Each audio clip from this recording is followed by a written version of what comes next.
Ratan Tata US പഠിച്ചുകൊണ്ടിരുന്നപ്പോൾ അവിടെ കണ്ട Ford broncho 89 മോഡലൊക്കെയുള്ള ഒരു ഫോർഡ് ബ്രോങ്കോ എനിക്ക് തോന്നിയൊരു കൗതുകം എന്ന് പറയുന്നത് 1988 ഡോഡ്ജ് റാം ചാർജറിലും ഏറെക്കുറെ ഈ ബ്രോങ്കോയുടെ സ്വഭാവ സവിശേഷതകളുടെ രൂപത്തിൽ അതേ രൂപം എന്നല്ല പറയുന്നത് അതിൽ നിന്ന് ഇൻസ്പയർ ചെയ്തിട്ടുള്ള വ്രാപ്പ് എറൗണ്ട് ഗ്ലാസ് പിൻ ഗ്ലാസുമായിട്ട് വന്ന ടാറ്റ സിയറ ജനിക്കുന്നത് 1991 ടാറ്റ സിയറ 2025 പുതിയ ടാറ്റ സിയറ വന്നിട്ടുണ്ട്. നമ്മൾ ആ വണ്ടി കണ്ടു, സവിശേഷതകൾ കേട്ടു, എഞ്ചിനുകൾ മനസ്സിലാക്കി. എന്നാൽ പഴയ സിയറ എന്തായിരുന്നു എന്ന് നമ്മൾ തിരിഞ്ഞു നോക്കേണ്ടതുണ്ട്. ഓക്കെ, പഴയ സിയറയെക്കുറിച്ചൊരു വീഡിയോ നമ്മൾ ചെയ്തിട്ടുണ്ട്, അതിന് ലിങ്ക് താഴെ കൊടുക്കാം. അതൊരു റിവ്യൂ ആണ്. ഇത് ടാറ്റ സിയറയുടെ ഒരു ഹിസ്റ്ററിയാണ്, കഥയാണ്.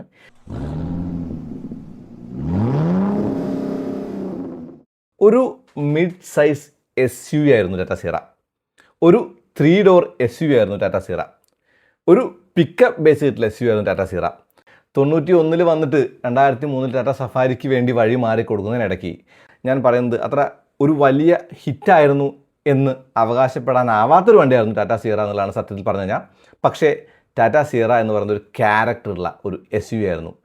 ആദ്യ കാര്യം എന്ന് പറയുന്നത് 1991 അത് വരുമ്പോൾ ഇന്ത്യയിൽ നിർമ്മിച്ച, ഇന്ത്യൻ കമ്പനി നിർമ്മിച്ച ആദ്യ first off road sport utility vehicle എന്നായിരുന്നു.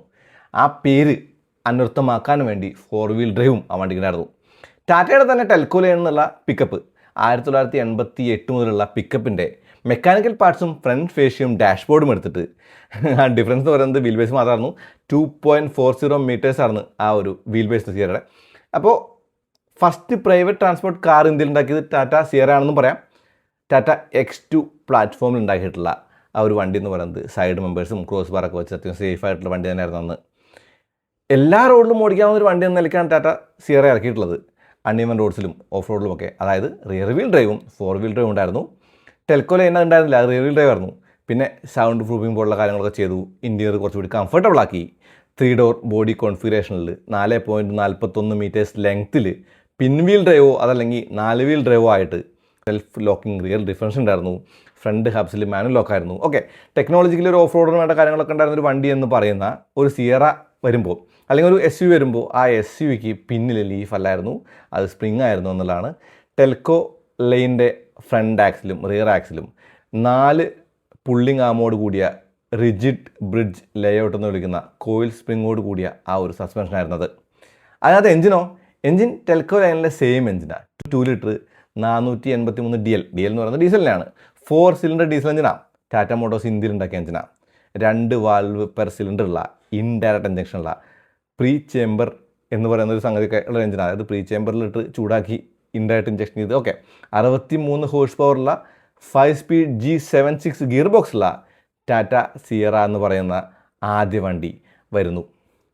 പിന്നീട് ടർബോ മോഡൽ വന്നു. അത് 483 DLTC, അതായത് DLTC എന്ന് പറയുമ്പോൾ ഡീസൽ ടർബോ ചാർജർ ഇൻലൈൻ 4 എഞ്ചിനാണ്, ഇൻലൈൻ 4 സിലിണ്ടർ. പിന്നെ ആ എഞ്ചിൻ നമ്മൾ ടാറ്റ സുമോയിൽ കണ്ടു, സഫാരി കണ്ടു, വിങ്ങറിൽ കണ്ടു. ശരിക്കും ടാറ്റ സിയറയുടെ ആ ഒരു പിൻഗാമിയാണ് സഫാരി.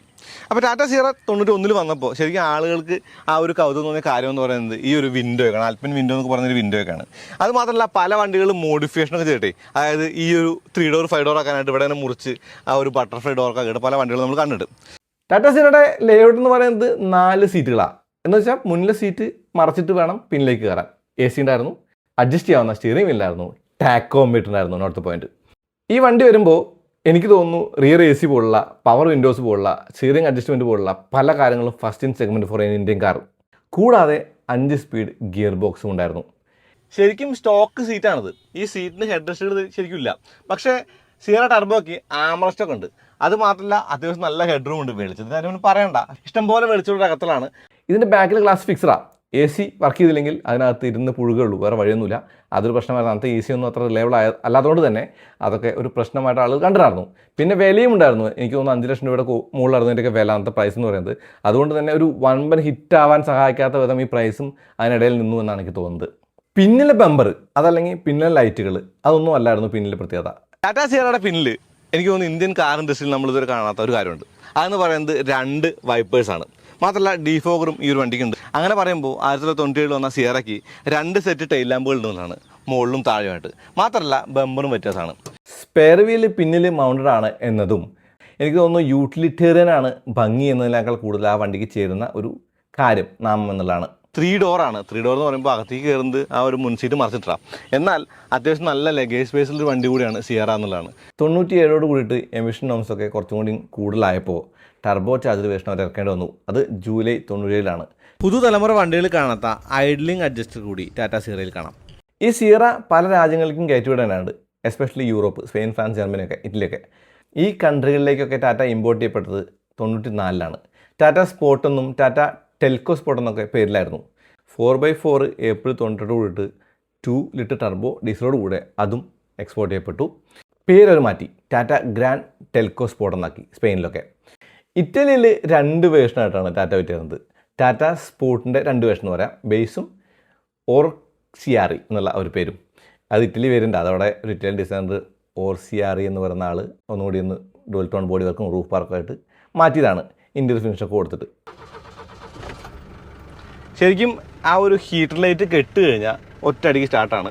ഇതിൻ്റെ ഒരു കാര്യം പറയുമ്പോൾ തീർത്തും വിസിബിളായിട്ട്, അതായത് തീർത്തും നമുക്ക് എല്ലാം കണ്ടുകൊണ്ട് ഓടിക്കാവുന്ന ഒരു വണ്ടി. അതായത് ഒന്നും നമ്മുടെ അപ്പുറത്തല്ല. അപ്പോൾ ചെറിയ എ പില്ലർ, വലിയ ഗ്ലാസ് ഏരിയ, അതുപോലെ ശരിക്കും നല്ല ഒരു അപ്രൈറ്റ് പൊസിഷനിൽ ഇരുന്ന് റോഡുകളൊക്കെ കണ്ടുകൊണ്ട് ഓടിക്കാവുന്ന സ്വഭാവമുള്ള ഒരു SUV എന്നാണ് ഈ ഒരു വണ്ടിയെക്കുറിച്ച് പറയാനുള്ളത്. കുറച്ച് നോയ്സിയാണ് ഒബ്വിയസ്ലി. അത് മാത്രമല്ല സ്റ്റിയറിംഗ് ഒക്കെ ശരിക്കും പറഞ്ഞാൽ നമുക്കൊരു എന്തൂസിയാസ്റ്റിക് ഫീൽ ഒന്നും പറയാൻ പറ്റില്ല. പക്ഷേ ഒരു SUV കൈൻഡ് ഓഫ് വണ്ടി, അതായത് ആദ്യത്തെ പാസഞ്ചർ കാർ ഞാൻ നേരത്തെ പറഞ്ഞില്ല, ആദ്യത്തെ പാസഞ്ചർ കാറെന്നല്ല, ആദ്യത്തെ പ്രൈവറ്റ് രജിസ്റ്റർ ആവുന്ന പാസഞ്ചർ കാറിനാണ് ഞാൻ വായിച്ചത്. അപ്പോൾ റിസർച്ച് ഒക്കെ ചെയ്യുമ്പോൾ നമ്മുടെ വണ്ടിയെക്കുറിച്ച് റിസർച്ച് ചെയ്യണം വേണ്ട വീഡിയോ അറിയാലോ, ആ സമയത്ത് വായിച്ചത്. അങ്ങനെ പറയുമ്പോൾ ആ ഒരു ആദ്യത്തെ പ്രൈവറ്റ് രജിസ്ട്രേഷൻ ചെയ്യാവുന്ന പാസഞ്ചർ കാർ എന്ന നിലയ്ക്കും ആദ്യത്തെ ഇന്ത്യൻ SUV എന്ന നിലയ്ക്കൊക്കെ എനിക്ക് തോന്നുന്നു ഈ ഒരു വണ്ടിക്ക് ഒരു റിലവൻസ് ഉണ്ട്. ആ വണ്ടിയാണ് ഇവർ ടാറ്റ സിയറ എന്ന് പറഞ്ഞിട്ട് 2025 ലോഞ്ച് ചെയ്യാൻ പോകുന്നത്. 23 കാണിച്ചിട്ട് 25 കുറേ കാലം എടുത്തു.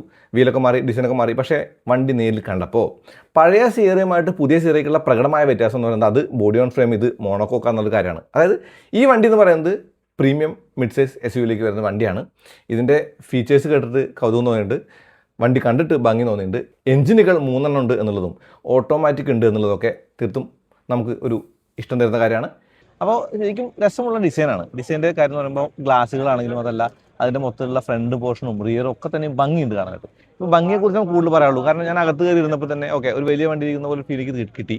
പിന്നെ ക്വാളിറ്റി എന്ന് പറയുന്നതും അല്ലെങ്കിൽ ഞങ്ങളുടെ കാര്യങ്ങളൊക്കെ നമുക്ക് റിവ്യൂക്ക് വേണ്ടി മാറ്റിയേക്കാം, ഞാൻ നേരത്തെ പറഞ്ഞ പോലെ. പിന്നെ സീറ്റുകൾ ഫ്രഷാണ്, സീറ്റ് ഇരിക്കാൻ രസമുണ്ട്. മുന്നിലെ സീറ്റും പിന്നിലെ സീറ്റൊക്കെ നല്ല വിഡ്ത്തൊക്കെ നമുക്ക് തോന്നുന്നുണ്ട്. പിന്നെ ഇവർ കുറേ ഡിസൈൻ ഫിലോസഫിയും കാര്യങ്ങളൊക്കെ പറഞ്ഞു, എല്ലാ ബ്രാൻഡും പറയുന്ന പോലെ തന്നെ കുറേ ഡിസൈൻ ഫിലോസഫി പറഞ്ഞു. അപ്പോൾ പറഞ്ഞപ്പോൾ സീറ്റിങ്ങിൻ്റെ കാര്യം അല്ലെങ്കിൽ വീൽ ബേസിൻ്റെ കാര്യം അങ്ങനെ പറയുമ്പോൾ വണ്ടിയായിട്ട് നമുക്ക് തട്ടിച്ച് നോക്കുമ്പോഴേ എനിക്ക് രസമുണ്ട് കാണാനായിട്ട്. പിന്നെ നമ്മൾ ഇവരുടെ സ്റ്റുഡിയോയിൽ പോയി, അവിടെ സ്റ്റുഡിയോ പോയപ്പോൾ അവരത് സ്കെച്ച് ചെയ്യുന്നത് അല്ലെങ്കിൽ ഞങ്ങളുടെ കാര്യങ്ങൾ കണ്ടു. അത് മാത്രമല്ല പിന്നെ അവർ ആ ഒരു ക്ലേ മോഡലിംഗ്, അത് വണ്ടി ക്ലേ ആക്കി മാറ്റുന്നതിൻ്റെ കാര്യങ്ങൾ സംസാരിച്ചു. നമുക്ക് എല്ലാ കാര്യങ്ങളും അറിയാനുള്ളൊരു അവസരം കൂടിയായിട്ട് ഈ ഒരു EVയുടെ കാണാം. അല്ലാതെ വണ്ടിയുടെ കാര്യങ്ങൾ കൂടുതലായിട്ട് പറഞ്ഞില്ല. ഇപ്പോൾ 1.5 NA വരുന്നു പറഞ്ഞില്ലേ, അതിന് ടർബോ വരുന്നു പറഞ്ഞില്ലേ. ഇപ്പോൾ ഹൈപ്പീരിയോൺ നമ്മൾ കണ്ടു കർവിൽ. ഈ വണ്ടിയിൽ പുതിയ എഞ്ചിനാണ് കാണാം. അത് ടർബോ ചാർജ് 4 സിലിണ്ടറും NA 4 സിലിണ്ടർ എന്ന് പറഞ്ഞു. പെട്രോൾ, അപ്പോൾ പെട്രോളിൽ ഫോക്കസ് കൂടുതൽ ചെയ്യുന്നുണ്ട്. EV പിന്നീട് വരുന്നു പറഞ്ഞു. അപ്പോൾ എനിക്ക് തോന്നുന്നു ഇവർ ഈ ഒരു പുതിയ വണ്ടി ഇറക്കുന്നതുകൊണ്ട് ഉദ്ദേശിക്കുന്നത് ക്രെറ്റ, സെൽറ്റോസ് ആ ഒരു മാർക്കറ്റാണ്. അപ്പോൾ ക്രെറ്റയ്ക്കും സെൽറ്റോസിനും അങ്ങനെയുള്ള വണ്ടികൾക്ക് അത്യാവശ്യം നല്ല ഒരു മാർക്കറ്റ് ഷെയർ ഇപ്പോൾ തന്നെ ഉണ്ട്.